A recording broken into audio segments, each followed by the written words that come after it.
হরি ওম। আজকের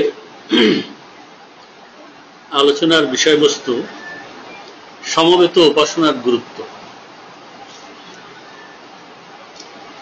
এ প্রসঙ্গে বাবামুনি বলেছেন যে তোমরা এই একটি কথাকে স্থায়ী সত্যরূপে বিশ্বাস করিও, যেখানে সমবেত উপাসনা রহিয়াছে সেখানেই আমি বিরাজ করিতেছি। আমার পঞ্চভৌতিক দেহ প্রত্যক্ষভাবে সেখানে থাকুক আর না থাকুক, আমি আমার সর্বস্বরূপ লইয়া সেইখানে অবস্থান করিতেছি। তোমরা আমার সন্তান, আমার বাক্যকে বিশ্বাস করিও।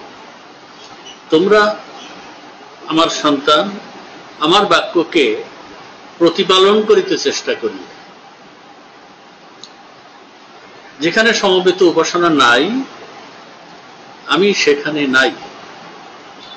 আবার বললেন, আমাকে ভালোবাসিয়াছ বলিয়া যদি মনে ধারণা করিয়া থাকো, তাহা হইলে সকল যুক্তি সকল তর্ককে শিকায় তুলিয়া রাখিয়া নিজ অন্ধের মতন আমার এই নির্দেশ পালন করিও যে যেখানে অসম্ভব নহে সেইখানেই তোমাদের সমবেত উপাসনার মধ্য দিয়া আমার সহিত সপ্তাহে একটি দিন মিলিত হইতেই হইবে।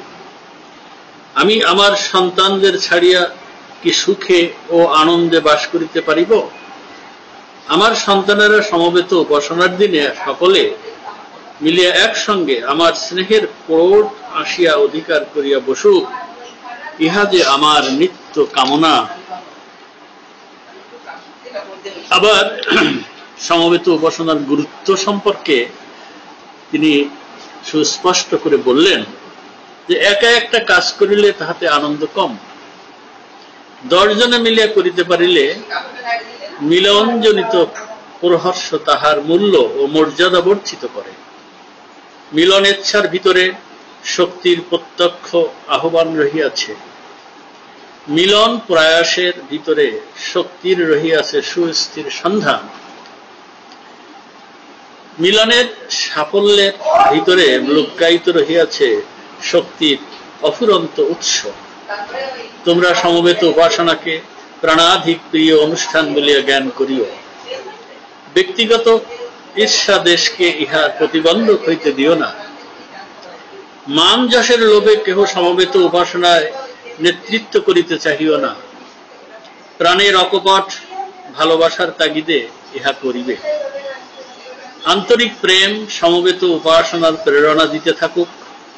প্রতিটি উপাসনা অনুষ্ঠান তোমাদের প্রাণকে দিক দিগন্ত বিস্তারী পরিপ্রসার প্রদান করুক।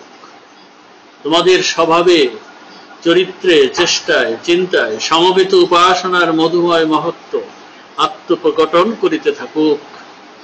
তোমরা খাঁটি মানুষ হও। সমবেত উপাসনার মহিমায় সহিষ্ণু, কর্মঠ, রণদুর্ধর্ষ, মহাশক্তিধর, বীর্য বরিয়ান মহাজাতিতে পরিণত হও। হরি ওম, হরি ওম, হরি ওম।